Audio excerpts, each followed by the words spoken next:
ആഭ്യന്തരം ഉൾപ്പെടെയുള്ള സർക്കാർ വകുപ്പുകളുടെ പോരായ്മകൾ മുഖ്യമന്ത്രിയുടെ സാന്നിധ്യത്തിൽ തുറന്നടിച്ച സിപിഎം തിരുവനന്തപുരം ജില്ലാ സമ്മേളനത്തിലെ പൊതുചർച്ച.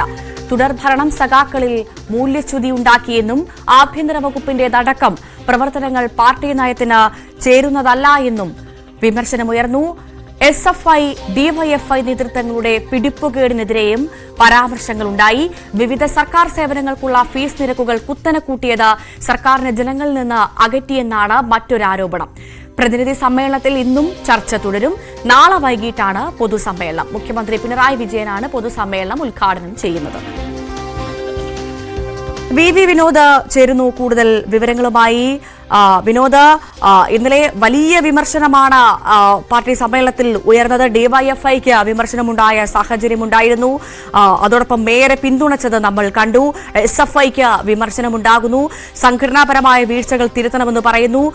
തിരുത്തൽ വേണമെന്ന് പറഞ്ഞുകൊണ്ടുള്ള ഒരു സംഘടനാ റിപ്പോർട്ടാണ് നമ്മൾ കണ്ടത്. പാർട്ടിയിൽ അടിമുടി തിരുത്തൽ വേണമെന്ന് പറയുന്നു.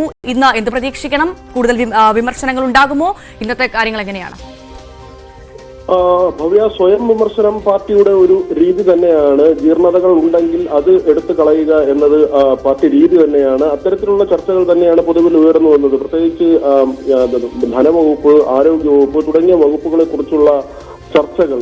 ധനവകുപ്പ് മന്ത്രി കേന്ദ്ര സർക്കാരിനെ കുറ്റം പറഞ്ഞു നടക്കുന്നു. അത് കൃത്യമായി ജനങ്ങളിലേക്ക് എങ്ങനെയാണ് കേന്ദ്രത്തിന്റെ തെറ്റായ സമീപനം എന്നത് ജനങ്ങളെ ബോധ്യപ്പെടുത്താൻ കഴിയുന്നില്ല. കിഫ്ബി പോലുള്ള പദ്ധതികൾ പുതിയ ധനമന്ത്രിയുടെ ഭാഗത്തു നിന്ന്, അല്ലെങ്കിൽ അന്ന് തോമസ് ഐസക് ചെയ്തതുപോലുള്ള നടപടികൾ പുതിയ ധനമന്ത്രിയുടെ ഭാഗത്തു നിന്ന് പുതിയ പദ്ധതികൾ ആവിഷ്കരിക്കുന്നതിൽ വീഴ്ചയുണ്ട് എന്ന തരത്തിലുള്ള ചർച്ചകൾ. ആരോഗ്യവകുപ്പിനും ഇതേ വിമർശനമാണ്. ആഭ്യന്തര വകുപ്പിനും വിമർശനമുണ്ട്. പോലീസ് സ്റ്റേഷനുകളിൽ ചെന്നാൽ പാർട്ടിക്കാർക്ക് അവിടെ ഒരു പരിഗണനയുമില്ല. അതേസമയം കോൺഗ്രസ് BJP നേതാക്കൾക്കാണെങ്കിൽ വലിയ പരിഗണന പോലീസ് സ്റ്റേഷനുകളിൽ കിട്ടുന്നു.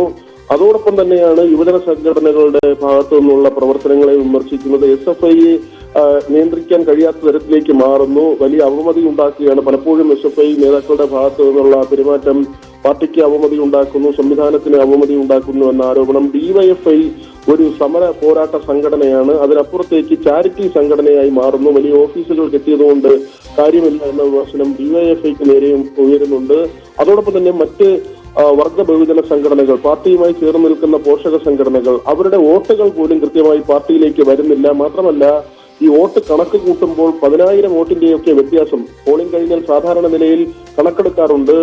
ആ കണക്കെടുപ്പ് നടത്തുമ്പോൾ 10,000 വോട്ടുകളൊക്കെ മാറുന്ന, അത്രയും വ്യത്യാസം വരുന്ന നിലയിലേക്ക് പാർട്ടി സഖാക്കൾ ശേഖരിക്കുന്ന കണക്കുകൾ മാറിപ്പോകുന്നു. അത് ജനങ്ങളുമായി താഴെത്തട്ടിൽ ബന്ധമില്ലാത്തത് കൊണ്ടാണ് അത്തരത്തിൽ സംഭവിക്കുന്നതെന്ന വിമർശനം ഒരു വശത്ത് ഉയരുന്നുണ്ട്. കഴിഞ്ഞ ദിവസം മുഖ്യമന്ത്രി ഈ ചർച്ചയിൽ പങ്കെടുത്തിരുന്നു. നേരത്തെ ലോക്സഭാ തെരഞ്ഞെടുപ്പ് കഴിഞ്ഞ ശേഷം തിരുവനന്തപുരം ജില്ലാ കമ്മിറ്റിയുമായി ബന്ധപ്പെട്ട് നടന്ന ചർച്ചയിൽ മുഖ്യമന്ത്രിയുടെ ശൈലിക്കെതിരെയും അദ്ദേഹത്തിന്റെ കുടുംബാംഗങ്ങൾക്കെതിരെയും ആരോപണം ഉയർന്നിരുന്നു.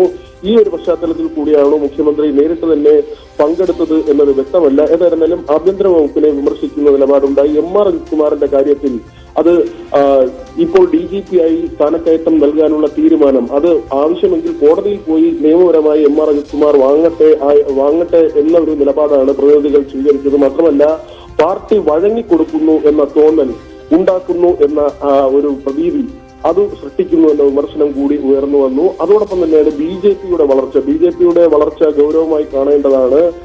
പല കേന്ദ്രങ്ങളിലും BJP ശക്തമായി വളർന്നു വരുന്നുണ്ട്. ഇത് ഗൗരവത്തോടു കൂടി കാണണമെന്നും പ്രതിനിധികൾ ചർച്ചയിൽ പറഞ്ഞു. ശരി, നന്ദി. വി വിനോദാണ് വിവരങ്ങൾ നൽകിയത്. ഇപ്പോൾ രമേശ് ചെന്നിത്തല